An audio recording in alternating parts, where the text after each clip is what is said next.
NATO has cautioned its members against shooting down Russian missiles, emphasizing the need to avoid direct involvement in the Ukraine-Russia conflict. This advisory follows Poland's assertive stance, declaring its constitutional duty to intercept hostile missiles over Ukraine. Reiterating its neutral position, NATO stated, "NATO is not a party to the conflict and will not become a party to it. The alliance aims to prevent escalation and ensure that actions by individual member states do not draw the entire organization into the conflict." While NATO acknowledges each member's right to protect its airspace, it stresses the importance of consultation to avoid unilateral actions with broader consequences. This follows a suggestion by Polish Foreign Minister Radoslaw Sikorski that intercepting Russian missiles entering Polish airspace is a legitimate act of self-defense.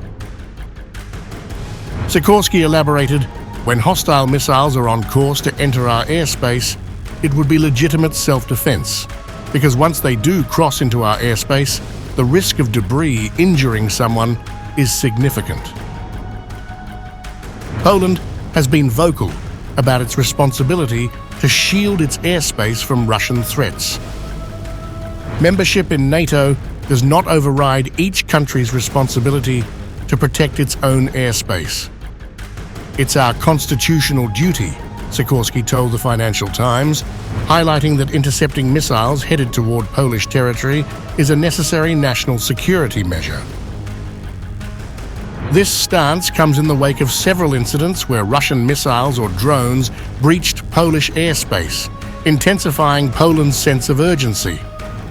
A defense pact with Ukraine, signed in July, includes discussions on intercepting Russian missiles and drones, but any such actions require NATO approval.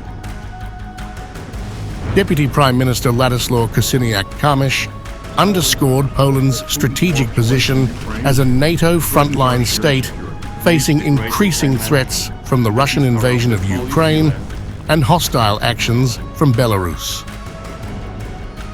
Without a doubt, our bilateral relations have reached the greatest dimension in the history of the Polish-US alliance. In a rapidly changing world, security challenges have become more contested, complex, and interconnected. As the NATO frontline state, we are facing growing threats related to unprovoked Russian invasion of Ukraine and hostile action on the border with Belarus. Kosiniak-Kamysz also emphasized Poland's commitment to supporting Ukraine. Poland, similarly to the US, is fully committed to continuing support for our eastern neighbor, ensuring that Ukraine wins this war. We'll discuss how to tailor our support to Ukrainian needs in the best possible way. No single country can face this threat alone, and we truly appreciate US firm commitment to defending NATO allies.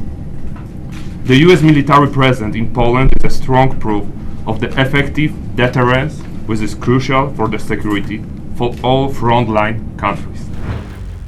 This commitment is reflected in the broader trend among NATO allies, who are beginning to scale back military aid to Kyiv despite Ukrainian President Volodymyr Zelensky's ongoing requests.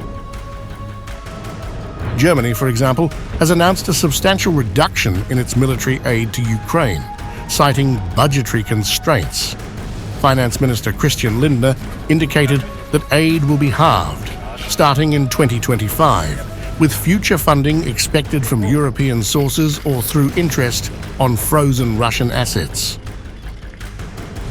Deputy Prime Minister and Defense Minister Władysław Kosiniak-Kamysz made the statement in response to a request from Ukrainian President Volodymyr Zelensky for Polish fighter jets and assistance in intercepting Russian missiles over western Ukraine. The Polish government, both our government and the government of our predecessors, have donated billions of dollars worth of equipment to Ukraine. That's all we were able to donate, Kasyniak said. This decision has sparked concerns in Kyiv and among Ukraine's European allies about the potential impact on the battlefield. The shifting dynamics within NATO and the varying levels of commitment among its members have strategic implications. Russian President Vladimir Putin has long predicted that Western resolve would weaken, and recent developments seem to support his view. Domestic political pressures and budgetary constraints are increasingly influencing foreign policy decisions, potentially undermining the unity of the Western response to Russia's invasion of Ukraine. Despite these challenges, the Biden administration continues to support Ukraine, recently announcing a $125 million military aid package. However, the overall trend of reduced European support raises questions about the long-term sustainability of the Western alliance's backing of Kyiv. As winter approaches and the conflict remains unresolved, the coming months will be critical in determining whether Ukraine can continue to rely on the same level of international support that has been pivotal in its fight for sovereignty. The delicate balance between national security, alliance commitments, and the risk of escalation will remain central to NATO's strategic considerations.